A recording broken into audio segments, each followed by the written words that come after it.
1-2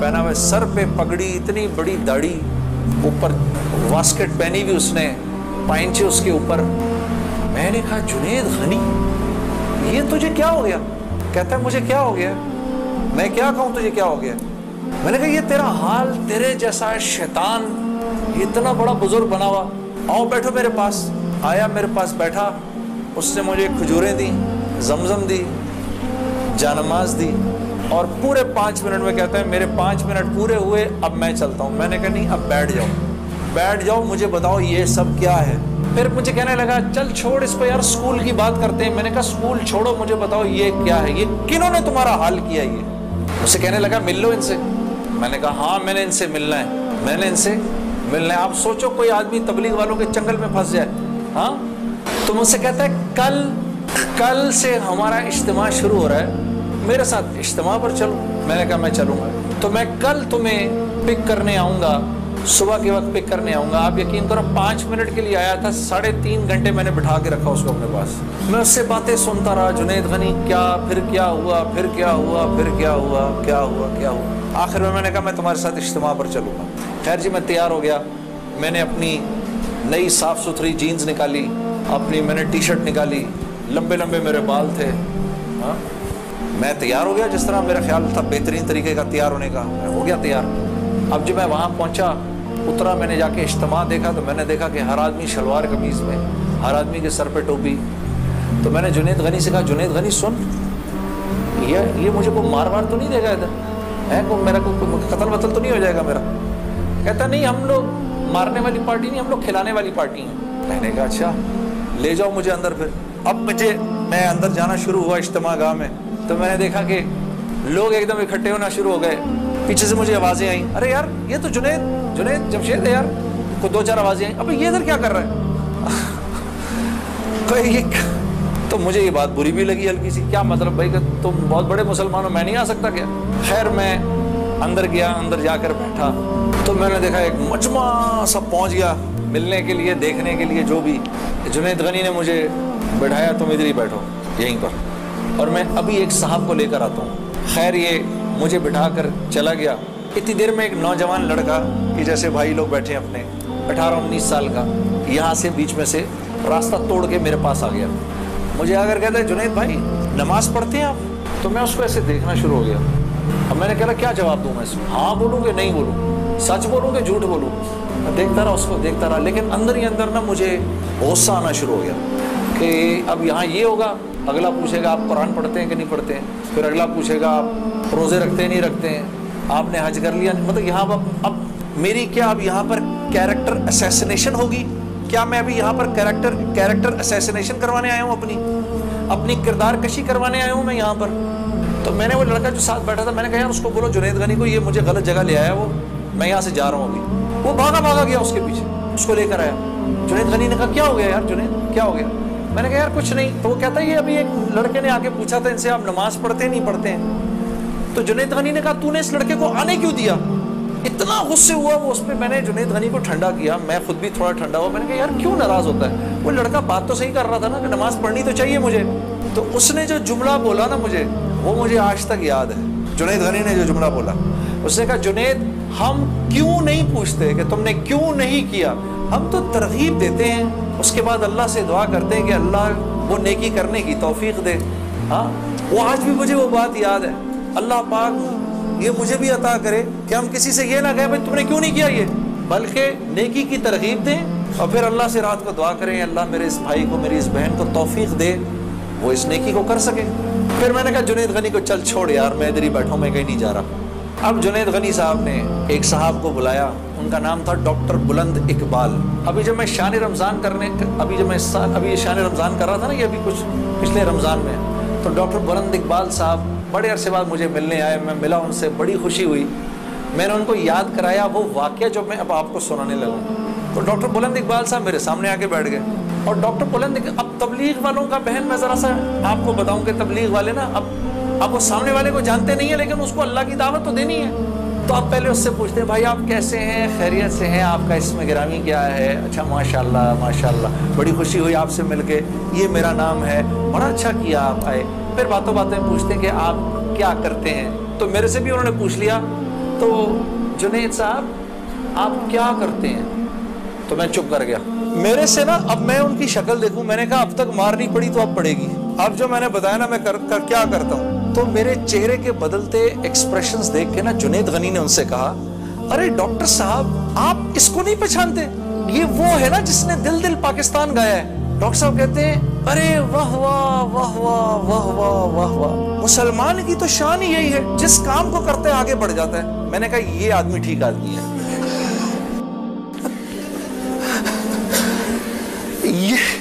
یہ بالکل ٹھیک آدمی ہے, اس سے کرو دوستی. تو بعد میں نے ڈاکٹر صاحب سے کہا ڈاکٹر صاحب یہ جواب آپ کہاں سے لائے اتنا خوبصورت سا؟ تو مجھے کہنے لگے یار میں نہ تجھے جانتا نہ مجھے یہ پتا دل دل پاکستان کیا. تو جب اس نے بولا نا کہ اس نے دل دل پاکستان گایا تو میں نے کہا واہ واہ واہ واہ, اور میں دل میں دعا کروں یا اللہ جلدی سے صحیح جواب میرے ذہن میں ڈال, جلدی سے صحیح بات ڈال میرے ذہن میں. تو میں نے فٹ کہہ دیا. اور یہ بات میرے دوستو ہے بھی سچ کہ مسلمان کی شان یہ ہے, مسلمان جس کام کو کرتا ہے نا مسلمان اس کام میں آگے بڑھ جاتا ہے. ساری دنیا میں جن کاموں کو آپ برا کام سمجھتے ہیں نا کہ یہ برے کام ہیں, ان برے کاموں کو بھی اگر کبھی کسی مسلمان نے کیا نا تو یقین کرو غیروں سے بھی زیادہ کیا. ہاں یقین کرو, مسلمان ایک عجیب امت ہے, ہم سے بہتر کوئی نہیں. کنتم خیر امہ, بس یہ ہر لائن سے بہترین امت ہے. جس کو اللہ ہی کہہ دے تم بہترین ہو تو پھر ہمیں دوسروں سے پوچھنے کی کیا ضرورت ہے کہ ہم اچھے ہیں کہ برے ہیں. ہاں اب میں پورا دن ڈاکٹر بلند اقبال صاحب کے ساتھ پھرتا رہا, اور جب دن کا آخر آیا تو جنید غنی نے مجھے کہا کہ چل میں تجھے گھر چھوڑ دوں. میں نے کہا گھر تو مجھے چھوڑ دو, لیکن یہ بسترے کیا ہیں, یہ جو بسترے لگے ہوئے ہیں, کہا یہ رات کو لوگ یہاں سوئیں گے. میں نے کہا اور یہ جو بزرگ حضرات ہیں یہ بھی ادھر ہی سوئیں گے. میں نے کہا یار میں تو ان سے زیادہ فٹ آدمی ہوں, اگر یہ بوڑھے لوگ ادھر سو سکتے ہیں تو میں بھی سو سکتا ہوں. تو اس نے کہا یار نور اللہ نور, تیرے لیے بھی بسترا لگا دیتے ہیں. میں بھی سو گیا ادھر ہی اس رات کو. وہ شاید زندگی کی پہلی دفعہ زندگی میں رات کو تہجد کی نماز پڑھی, اٹھا دیا اس نے بیچ میں. تو ایک دن گزرا, دوسرا دن گزرا, تیسرے دن مولوی طارق جمیل صاحب کا بیان تھا. اب مجھے تو نہیں پتا یہ کون ہے. جب مولوی صاحب نے بیان کیا تو میں نے جنید غنی سے کہا یار بڑے اچھے بیان تھے یہ سارے تیرے بزرگ, یہ کون آدمی ہے؟ کہنے لگا یار یہ ہیں ہمارے ایک مولانا. میں نے کہا یار میں نے ان سے ملنا ہے. کہتا یار ان سے نہیں مل سکتا کوئی. میں نے کہا بھائی میں اس ملک کے صدر سے بھی مل سکتا ہوں اور اس ملک کے پرائم منسٹر سے بھی مل سکتا ہوں, یہ مولوی سے ملنا کیا مشکل ہے. خیر جی ہم پورے مجمع میں سے نکلے دونوں, کرتے وہ پیچھے حضرات کے ٹینٹس لگے ہوئے تھے. کرنگی میں ہوا تھا یہ کراچی کا اجتماع. میں اور یہ بات کر رہا ہوں 1997 سپٹمبر 1997 3rd of سپٹمبر, مجھے ابھی تک یاد ہے میری سالگرہ تھی 3rd سپٹمبر 1997. عمر بھی بتا دوں میری کیا ہو گئی تھی معلوم ہے سب, آپ کو سب کو پتہ چلے گا. 50 سال کا تو ہو ہی گیا ہوں نا میں, اب کیا ڈرنا, جو 50 سال کا بندہ ہو جائے کیا عمر چھپایا مجھے. خیر تو میں جب ادھر پہنچا تو وہاں پر ایک لڑکا ایسے ڈنڈا لے کر کھڑا ہوا مولوی صاحب کے کمرے کے باہر. تو مجھے دیکھ کر وہ مسکرانے لگا, جنید بھائی آپ ادھر کیا کر رہے ہیں؟ اب مجھے 3 دن تو گزر گئے تھے. میں نے کہا کیوں بھائی میں کیوں نہیں آ سکتا ادھر, تو بڑا مسلمان ہے میرے سے.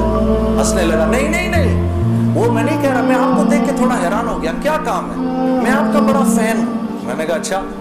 تو میں نے کہا کہ مجھے یہ جو تھے نا مولانا طارق جمیل ان سے ملنا ہے. کہ یار جنید بھائی ان سے تو ملنے کی کسی کو اجازت نہیں ہے. میں نے کہا تم جا کر بتاؤ تو صحیح کہ میں نے ملنا ہے. اچھا میں کچھ کرتا ہوں. خیر وہ اندر گیا, اس نے اندر جا کر کہا کہ آپ آئیں اندر. تو میرا دوست جنید غنی مجھے لے گیا. آپ یقین کرو میں نے مولوی طارق جمیل صاحب کو زندگی میں کبھی اکیلے بیٹھے نہیں دیکھا. وہ اللہ نے شاید اس دن ملوانا تھا یا بات کروانی تھی, اکیلے بیٹھے ہوئے تھے خیمے میں اپنے. جنید غنی نے جا کر اندر کہا مولانا میرا ایک دوست ہے جنید جمشید, وہ آپ سے ملنا چاہتا ہے. مولانا نے کہا کون جنید جمشید؟ میں باہر کھڑا حیران ہو گیا, ان کو کیسے پتا میں کون ہوں؟ اندر بھیجو اس کو, اندر بھیجو. مجھے بلایا اندر اور جنید غنی کو کہا تم باہر جاؤ, تم باہر انتظار کرو. وہ باہر چلا گیا. یہ نوجوان جیسے بیٹھے ایسے جا کے میں مولوی صاحب کے سامنے بیٹھ گیا اور مجھے ایسے تیز نظروں سے انہوں نے دیکھنا شروع کر دیا. میں نے کہا آپ مجھے ایسے کیوں دیکھ رہے ہیں؟ کہتے ہیں میں تجھے نہیں دیکھ رہا, میں تو اللہ کی شان دیکھ رہا ہوں. میں نے کہا جی کیا مطلب؟ کہ تیرے بڑے بڑے بورڈ لگے ہیں فیصل آباد کے اندر,